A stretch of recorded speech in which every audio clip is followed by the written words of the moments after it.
এইটুকু তো গ্যারেন্টির সাথে বলতে পারি আজকে আমি যে খাবারটা করেছি আর খেয়েছি এটা না কখনো কেউ করেছে, না কখনো কেউ খেয়েছে।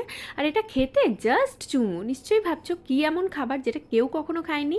হ্যাঁ, আমার নাচের ভঙ্গি দেখে এক্ষুনি বুঝে যাবে আমি করেছি মোমো। হ্যাঁ হ্যাঁ, মোমো এর আগে লোকে করে খেয়েছে, কিন্তু এই রেসিপিতে মোমো কেউ খায়নি। তো দেখো, প্রথমেই আমি নিয়ে নিয়েছি ময়দা নয়, আটা।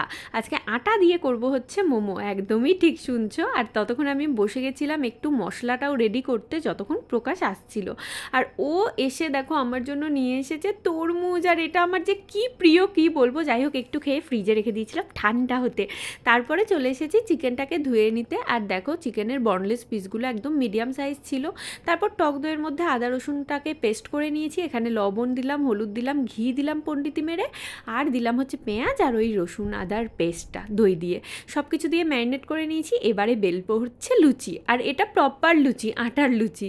কারণ হচ্ছে কিন্তু লুচি কিন্তু করবো না, ভেবো না কেউ যে লুচি করছি, এটা মোমোর জন্যই হচ্ছে।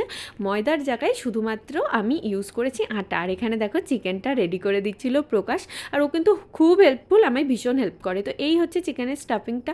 আর এটা খেয়ে প্রকাশ পুরো ফিদা হয়ে গেছিলো। এটা রুটি লুচির সাথেও জাস্ট ওয়াও লাগবে। যাই হোক, তারপর দেখো ছোটো ছোটো লুচিগুলোকে নিয়ে তার ভিতরে এরমভাবে চিকেন দিয়ে মোমোগুলো বানিয়ে নিয়েছি।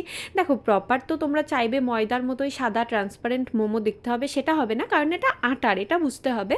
আর হালকা করে অয়েল ব্রাশ করে নিলাম, কারণ আমরা করছি হেলদি মোমো। তারপর বাড়ির জুগারে ভালো করে আধ ঘন্টা স্টিম দিয়ে নিয়েছি। আর এই হচ্ছে ফাইনাল লুক। বিশ্বাস করো, তোমাদের দেখতে কেমন লাগছে জানি না, কিন্তু এটা খেতে একবার খেলে তোমরাও প্রেমে পড়ে যাবে। আর ময়দা কিন্তু আমাদের হেলথের জন্য একদম ভালো না, তাই আটা দিয়ে মোমো করে খাও, আর কোনো গিল্টও হবে না। বাই।